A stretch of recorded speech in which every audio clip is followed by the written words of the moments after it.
What's up guys, Eric Vasquez here from teachmetodesign.com, and today is day 10 in our 30 tips in 30 days video series. Now some of you may be familiar with lens flares in Photoshop, but I'm pretty sure you've probably never used them like this.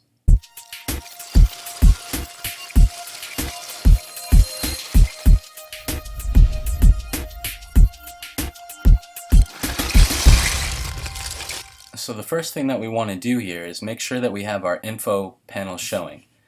And you'll see that up here on the upper right, you have your properties panel, and right next to it is info. You could also come up here to window and choose info from the menu if it's not already showing. From there, go ahead and create a new layer. Alright, next we want to just kind of see the coordinates of our light bulb or wherever you want to add your lens flare.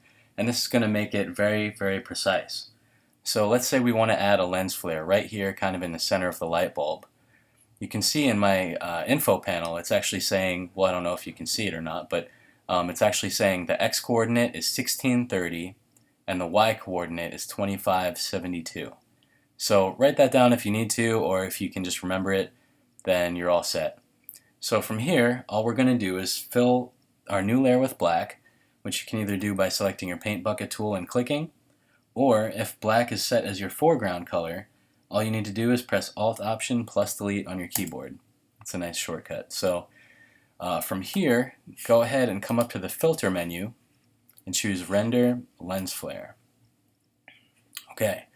Now by default, I'm using Photoshop CS6. So in CC, this panel might look a little bit different, or if you're using an older version of Photoshop, it might look a little bit different to you too. But all you're going to do is hold down the Alt Option key again and then click on the lens flare. And now it's going to ask you, for those coordinates. So this is the part where we're going to go ahead and enter 1630 by, 2572. And then go ahead and hit OK.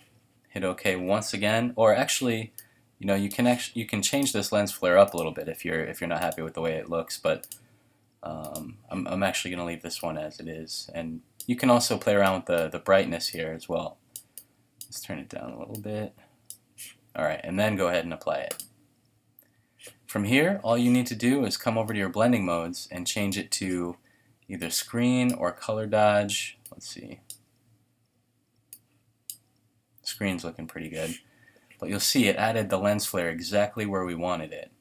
Now, you might not want these rings around the edges, so one last thing you can do is come up to Filter, and then we're going to go to Radial Blur, and we're going to apply an amount of 100 set to Zoom for the blur method and Best for the quality. And after you do that, it'll kind of get rid of these rings that you're seeing here caused by the lens flare. And that's really the main problem with the lens flare is, you don't always want to see these rings, you just kind of want the center light by itself. So by doing this, it'll kind of get rid of that. And I apologize for the lag here, guys. I think this is just kind of a large image, so it's just going to take a few moments for that to apply. And also by keeping the lens flare on its own layer, you can always correct the position of it or have a little bit more of a control over it. So there you go. Now you can see, as I turn it on and off, exactly where it is. And that's kind of how it's done, guys. So this works really well for cars, headlights, or any kind of studio lights, or anything where you want to show that something is being illuminated. In this particular image, it would be the light bulb. But I'd love to see how you guys use this in all of your own designs and images. And as always, if you enjoyed this video, please go ahead and sign up for our newsletter for all of our updates and upcoming tutorials. And let us know how we can help you design better.